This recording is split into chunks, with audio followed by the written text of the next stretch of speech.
Hello everybody, welcome back to the SBGamefun channel and to another episode of Crimes and Punishment. Here we are, 221B Baker Street, where we last left off. Before we even had a chance to just check things out, we got a new case. And what is that new case? Let's take a look. A Half Moon Walk. Let's do a quick read on it. Young Wiggins of the Irregulars seek Holmes' advice on a family affair. His elder brother, Leighton, has been arrested by the police. He is accused in a double murder. Dun dun dun. Alright, so we have to solve the crime at Half Moon Street, investigate the crime scene and talk to witnesses at Half Moon Street, and interrogate Leighton and examine his belongings at Scotland Yard. So there's 3 tasks we have to do. What is this? Oh yes, this is for the last one.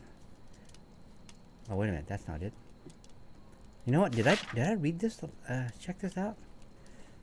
You know, I don't remember, but we did find all the clues for Kew Gardens, and White is the accomplice. That we determined. All right, so I remember seeing something from the last episode. A letter. So let's read the letter.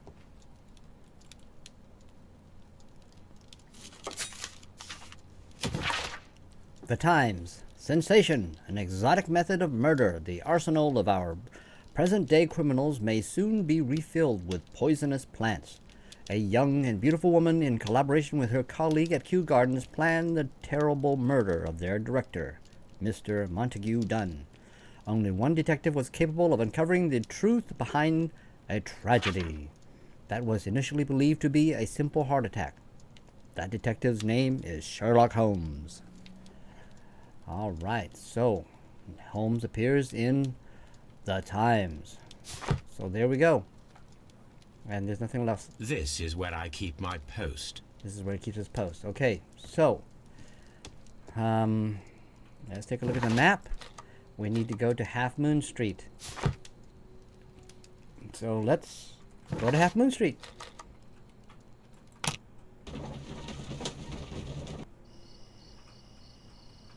Here we are at Half Moon Street. I forgot to mention, I have to cut this episode just a little bit shorter. There's been a lot of work, and I've been quite busy, so I'm going to try to fit it into 20-25 minutes or so. And I saw the door here. Can I open this? Locked. Locked. Something tells me if I go down this way, it'll turn me around. Locked. Locked. Oh! I wanted to talk to that guy, and it turned me around. Okay, so this is the carriage we came in. Oh man, I couldn't even move. Okay, so it's locked. Locked. Okay, so it's actually keeping us here. So this must be it. Half Moon Street. There it is. Great Alley Street. Oh, look at this. I love old periodicals. In your mind, is your mind open to communication with the denizens of the spirit world? Find out on Thursday, May 6th at 7:30 p.m. The Booksmith with raffle prizes, nourishments, all sorts. A seance, ghostly apparitions. Is that Lemony Snicket? A public meeting will be held on Thursday evening, 20 instant? Is that 2D or is that 20? Dred Scott case. Wow, that's an old one. Idiot witness. Oh, it's too bad I can't read that. Idiot witness. Okay, so we've done enough reading here, so wow, man, that's dirty carriages. You know, imagine the streets in the old days. You gotta remember this. The way the movies and games sanitize the visuals. But in the old days, in the days, I say old days like as if I lived there, but I can imagine what it's like in the days where there is or was no sanitation. So there's such a thing called chamber pots, right? And they dump those pots into the streets because there's just no sanitation. I mean, that's obviously in the Middle Ages, and I don't know if it's like that case here today, here in the 1800s during Sherlock Holmes' time, but I don't know if they had like, full modernized sanitation, so there was still a lot of filth all over the place. Poop all over the streets and stuff like that. Ugh, I can't imagine. Oh my goodness, what the heck? Why is it so freaking dark here? Holy cow. I can barely see anything.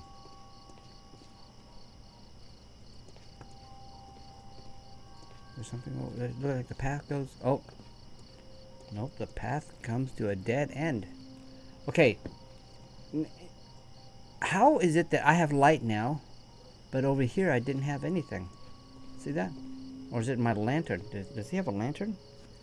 Does Sherlock have? Oh, he does. Oh, cutscene. Please, gentlemen, leave the scene now. Oh, Mr. Holmes, is that you? Good evening, Constable... Constable Marrow. I was here with Inspector Aberline during the Ripper case, Mr. Holmes, back in '88. But then this is nothing like that case. With this one, we've got the murderer, the weapon, and the statements, which speak for themselves. Of course, Marrow. But you know that appearances can sometimes be deceiving. The victims. Who were the victims? The two men here, both shot. The stab fellow was Brian Vercotti, a well-known ruffian. The other, Kenneth Butler, a jeweller by trade. And the witnesses. You spoke of statements. You have witnesses? Well, I was there, so I gave my own statement. And then there were two other witnesses who said they saw the killer Chapman. Mr. Turner, a gentleman who lives in that flat over there. And Polly Powell, a flower seller, who was over at the far side of the street. Give me your testimony, Marrow. So, Constable Marrow, I should be delighted to hear your testimony. I was standing at the north side of Half Moon Street. That was the side that you came from. But you would have been unable to observe this part of the street, where we are standing now. That is correct. But I saw the two victims slowly enter Half Moon Street, and then shortly after, the fireworks started. A few minutes after that, the fellow Chapman rushed towards me and ran into Half Moon Street. Please continue. I didn't pay attention, but suddenly I heard a woman's cries and police whistles on the other side of Half Moon Street. I rushed over there and I saw the two dead bodies on the ground. When I reached Whitechapel Street, I saw Leighton Chapman. He'd been caught by two police constables. Shots. You heard shots. Or were there shots? Were there shots? Did you hear the shots? I didn't hear any shots. The fireworks were all over the sky. They were so loud I couldn't hear anything else. The fireworks. What were the fireworks in honor of, Constable? Well, today's Queen Victoria's birthday, Mr. Holmes. Ah, yes, I appear to have lost track of the days. It is May now, of course. Details in Half Moon. Constable Marrow, what else caught your attention while you were running through Half Moon Street? I saw nothing but rats, and I took the time to light every corner with my lamp. Mr. Turner's window. Did you happen to look up at Mr. Turner's window when you were on Half Moon Street at that time? Yes, I saw that the window was open, but no one was there. It was dark in the room. Constable, your statements have been of great value to me. Very observant, Marrow. Okay, so this is the direction where we came from. We came from there into the alley, like Marrow did. He discovered the body of Brian Vercotti. I think that's a local gangland dude. And Kenneth Butler, the local jeweler.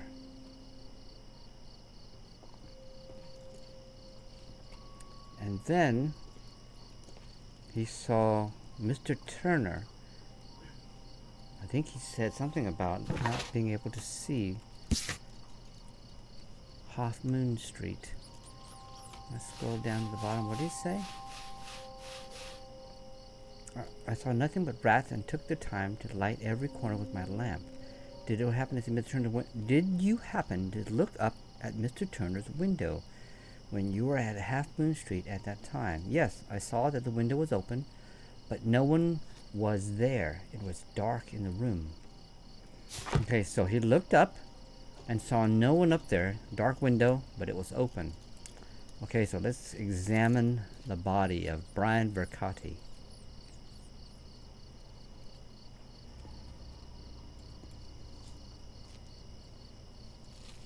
A tattoo from Westgate Prison. Vercotti must have done some time there. So he has a tattoo from his local time. His time spent at the local prison. Westcott? Is that what he said? Westcott Prison? Oh man. It's a gut shot. That's probably painful.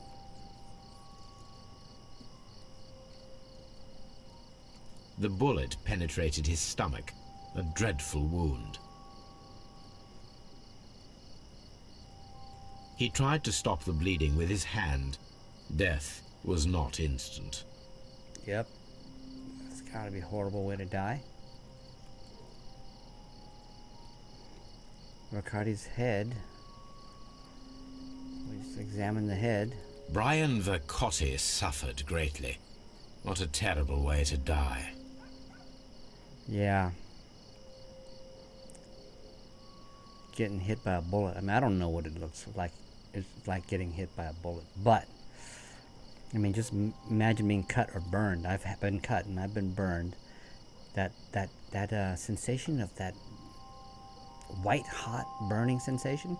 I can imagine what it's like when a bullet hits you and that bullet shard tumbling around in your gut, tearing away at tissue, and God forbid it tears away major organs, and then you're bleeding to death, and then that white burning sensation of pain. Ugh. All right, enough of that. Let's inspect Mr. Kenneth Butler.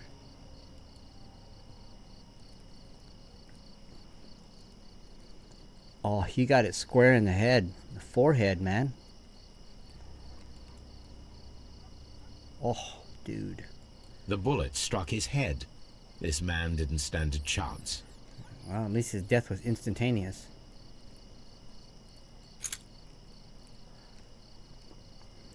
I found this key, so I think I will keep it. This is an ordinary key. I wonder what kind of door it opens. Oh, yes! It's evidence, Mr. Holmes. No, I'm going to keep it for now. What is this? Is that it? Oh, there's I can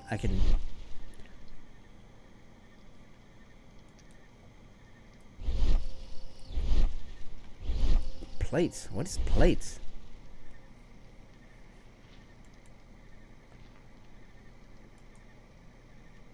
A piece of wood that has stuck between the cobblestones. Let us take a closer look.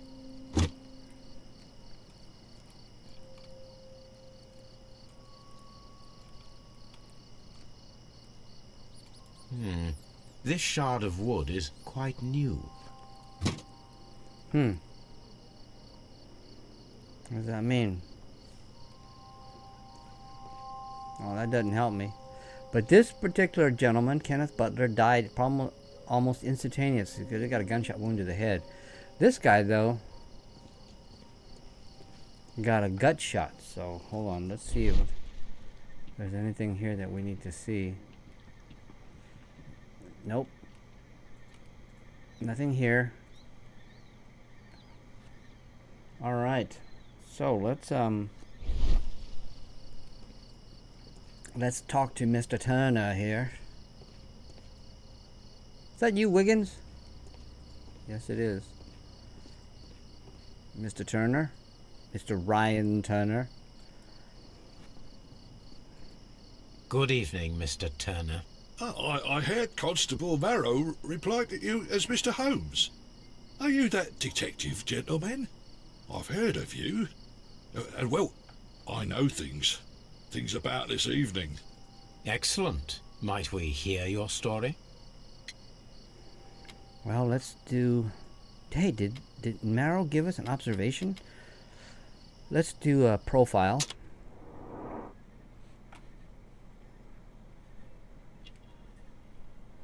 Gray hair, old guy. Well, let's observe his clothing, observe his fingers, see if he has any... Oh, look. He's got a... What does that say? It looks like a war medal. A medal class. Balaclava, the Crimean War. He's a war veteran. Balaclava. Medal class, Balaclava, Crimean War. Okay, let me go back. There's obviously something we missed down here. Oh, look at that. He's missing the buttons. Missing buttons. What is this? Old clothing? Requires support. He's got a weak leg. He's limping. War wound. All right. Share with me what you saw, Mr. Turner. Could you tell us everything that you may have seen or heard? I was already in bed when the fireworks started. A few moments after, I clearly heard 2 gunshots from outside. Please continue. I quickly got up and I grabbed the lamp from my nightstand and I rushed towards the window. I looked down and I saw 2 bodies. And there was a man with a gun who was standing nearby. Where exactly? Well, near this body. Did he notice you? I don't think so. He rushed towards Whitechapel Street without looking around.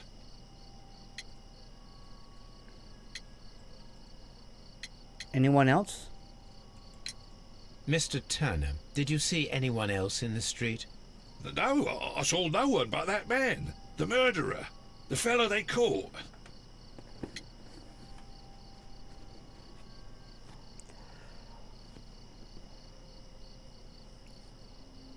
So he saw Wiggins' brother. That's what he's saying. The fellow they caught. And he's identified him as the murderer. Okay, explain to me the 2 distinctive shots. Were the 2 shots you heard consecutive? Yes, there was a very short pause between them, and they sounded different somehow. It seemed to me that the second shot was louder than the first. That is an interesting comment. After the escape... Okay, I don't understand the comment, but... Mr. Turner, what were your actions after you stepped up to the window? I was afraid that the man with a gun might return. So I stayed close to the window till I saw the policeman coming in the Half Moon from Whitechapel. Then I walked out to tell them everything I saw. You have helped us a great deal, Mr. Turner. Okay, let's take a look at my deduction screen. Different shots. Turner's view, 2 victims, a dark window. So Turner's view, he saw 2 victims. No? He saw a dark window? Conflicting statements. Mr. Turner stated that he remained at the window of his flat until the police arrived. However, this is in conflict with Marrow's statement, as the constable did not see anyone at the window. Okay, so there's something wrong there. Back to the clues. Different shots, 2 victims. And those who are not associated. So let's pop out and let's keep investigating.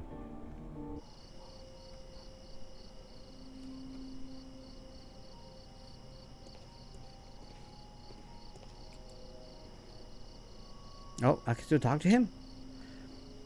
The contradictions of statements, Mr. Turner. Mr. Turner, you have stated that you remained close by your window after the crime. Is that correct? Oh, yes, Mr. Holmes. I stayed at my window until the policeman arrived to examine the dead bodies. 2. Turner's contradiction. Piece of wood. Door key. Turner's limp. He stated that Turner's contradiction. Piece of wood. What is the piece of wood? Door key? No. Turner's limp? Is it Turner's limp? Turner's contradiction. Yeah, his contradiction with Marrow's. That is very interesting, Mr. Turner. Constable Marrow stated that he did not see anyone at the window when he was running through Half Moon Street. Well, I think Constable Marrow and me, we might have been distracted by the whistles and shouts coming from Whitechapel. We could have missed each other somehow. You understand what I mean? It was a bit of a stressful moment, to tell you the truth, sir. Allow me to form my own theories, Mr. Turner. Would you mind showing me the view that you had from your window? Not at all, Mr. Holmes. Please, follow me. Mr. Turner appears to live very modestly. He does have a limp. Fireplace. Examine it. Oh, there's stuff here. This fire is dying out. It was last tended to over an hour ago. Tea. Burnt paper. The papers are almost entirely burned. I am unable to see what's written here.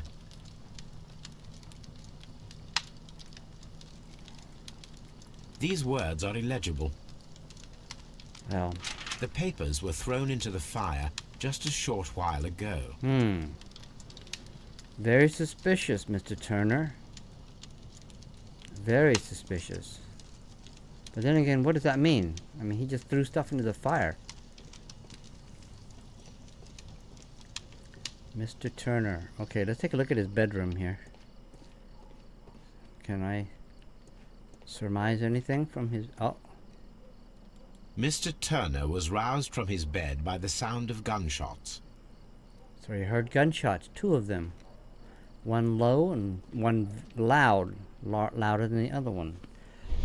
Let's take a look here. Sherlock talent. I see nothing. So he got out of bed. Came out here, came to the window. But let's keep exploring here. Books. What is this? A walking stick. Oh, look at that! Attached a piece of wood. Oh my goodness. Match. So, Mr. Turner broke his stick when it became stuck between the cobblestones. He did not mention that he was so near to the victims. Mr. Turner. We have a conversation. A follow-up, sir. Oh, what's this? The books on this shelf are in a mess. It looks as though Mr. Turner was trying to find something in a hurry here, a short while ago. Oh, what does that mean, Mr. Turner? Should we be concerned about your motives, sir? Did you pick something up?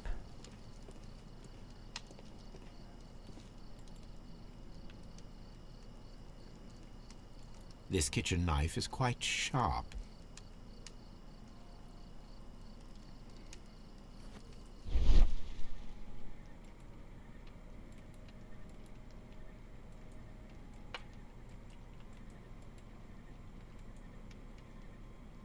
There are pieces of shredded paper scattered over the table. His kitchen knife was used to cut the paper. Is that what he threw away in the fire? Okay. Mr. Turner, you're acting Very suspicious. I don't know if it's related to the crime, though. Anything else you would like to know, Mr. Holmes? Anything else you'd like to know, Mr. Holmes? Okay, let's take a look here. So, that's the view Mr. Turner had when he opened the window. Kenneth Butler. Brian Vercotti. Brian Vercotti's contorted corpse. The dead body of Kenneth Butler. Mr. Turner had a perfect view of the crime scene. He saw the bodies clearly, and Leighton Chapman standing over them.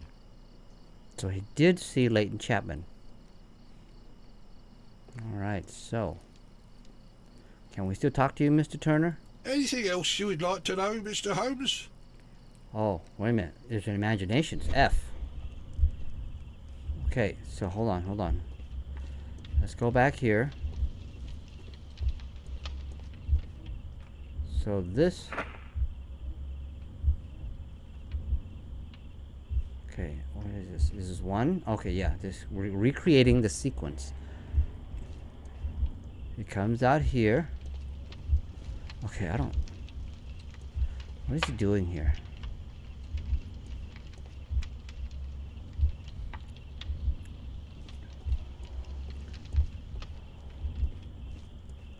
He opens the window.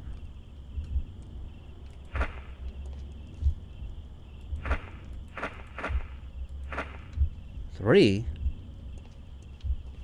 One.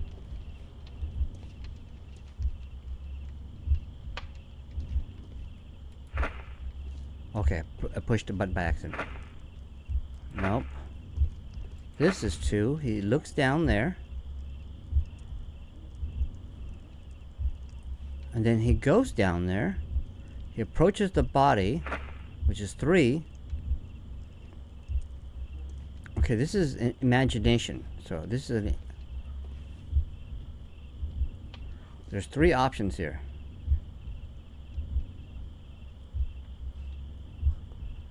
Cuts paper with knife. Okay. He had... Okay, I think he went to the bookshelf. Took something. Placed the broken stick. Okay, came back up. Placed the broken stick there. Took something from the shelf. Cut it up. Whoops, sorry. And then threw it into the fire. Okay, let's listen to it. Let's watch the sequence. He wakes up from the gunshot wound, takes his stick, waddles out to the window.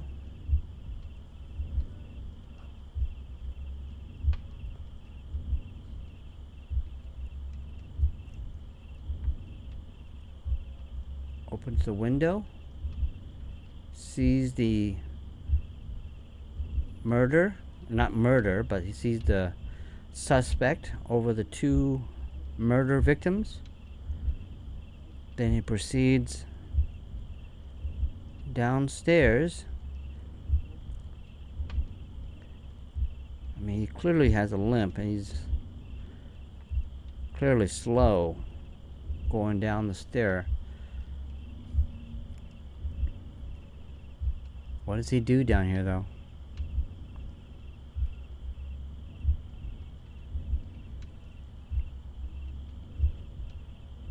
He does something. What are you doing, man? Well, I mean, it's an imagination, so you can't see. So he breaks a stick, doing something by the dead bodies.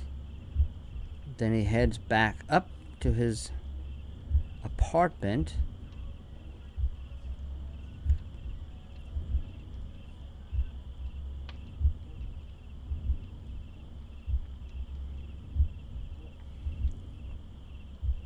Places his broken walking stick, or whatever you call it, And then rummages through the books. Gets what he wants. Comes over here.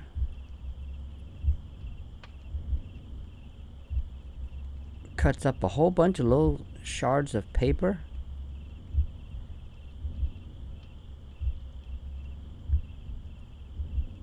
And then that big giant shard of paper, or that big cluster of paper, he takes it over here and he tosses it into the fire.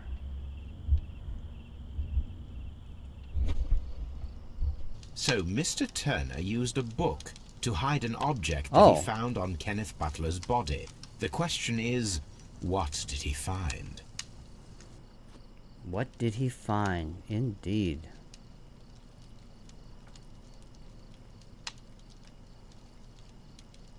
Okay, let's imagine. I can see prints from greasy fingers upon the cover of this book. Let us take a closer look. So, it's Moby Dick by Herman Melville. This is the one he should have found in the mystery of that murder, the very first murder case, because they had a bunch of Moby Dick references in there. Okay, let's open. Let's oh yeah, sticky fingers. Can we open it? Well, aha! Now, what a find! A precious jewel concealed inside a book. A bracelet with a unique ram's head design, a distinctive feature of ancient Grecian artifacts, probably of the Hellenistic era. Okay, so let me make this deduction here. He comes up here, places his walking stick there, takes a book, and with the knife cuts the center of the book out, and then he tosses the center into the fire, and then puts the jewelry that he found from Kenneth Butler's body into that book. Alright, let's go talk to Mr. Mr. Turner, Mr. Ryan Turner. Mr. Turner, you've been lying to me.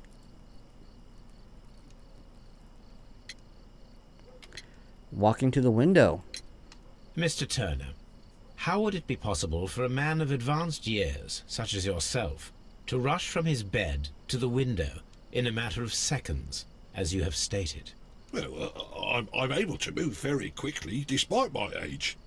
And when the situation requires it, Mr. Holmes. Q. You got a limp, sir. Pretty bad one. I highly doubt that, Mr. Turner. I observe that you suffer a severe limp due to your injured right leg. It would have taken at least 10 seconds for you to approach the window. That means you could have easily missed something or someone in Half Moon Street during that time. You're right, Mr. Holmes. I could have missed something. But it did seem to me that everything happened so quickly. Time can pull tricks on you. All right, sir. Give me the whole truth. And what of everything else that you told us? Mr. Turner, it is vital that we have your complete and true statement. Mr. Holmes, I do assure you that the other things I said were most sincere. Really? What about the antique bracelet? Mr. Turner, you were not sincere with me. Not then, and not now. But Mr. Holmes... This, Mr. Turner, does not look like anything that a poor man might possess. It is worth more than the home that you live in. I can explain. No, merely correct me if I am wrong. You saw Leighton Chapman through the window, but you also noticed a glittering object on the ground, this precious jewel. You walked down and took the bracelet from the body of Kenneth Butler, and when you heard the whistles, you hurried away. That broke your walking stick. It caught fast between the cobbles. Constable Marrow was unable to see you in the window, as you were climbing up the stairs on your way back to your flat. Upon returning home, you hid the precious jewel inside a book. Mr. Holmes, please don't send me to prison. I didn't do anything bad. I'm just a poor man. When I chanced upon the bracelet, I saw it as an opportunity to make a little money. I was desperate. I only took the bracelet, that's all, I swear. You made a mistake by lying to me. But you are not a criminal. I believe that. Although I must return this bracelet to its rightful owner. Sorry, Mr. Turner. Search for Turner's flat completed. So let's take a look at the tab. We found a jewel, an antique golden bracelet that was found in Mr. Turner's flat. It is a decorated with distinctive ram's head. And we completed the check on Mr. Turner's flat. We got a few more here, so we need to investigate the ancient bracelet and find out how it could have appeared at Half Moon Street. We need to interrogate Layton, investigate the crime scene, and solve the crime of Half Moon Street. And our first profile, Mr. Turner. Mr. Turner is around 60 years of age. He is a veteran of the Crimean War, a fact of which he is very proud. His leg was most likely injured during this war, and he has been limping since then. Mr. Turner lives a poor life. All right, so that's going to be it for Mr. Turner and for us on this episode. Appreciate you joining me here on Sherlock Holmes. We will follow up with the remainder of this location's investigation on the next episode. Appreciate you joining me. If you like this kind of content, make sure you click on subscribe and click on that bell to get notified when I upload new content. And I hope to see you folks back here when we follow up and continue our investigation of Half Moon Street. Until then, have a good one.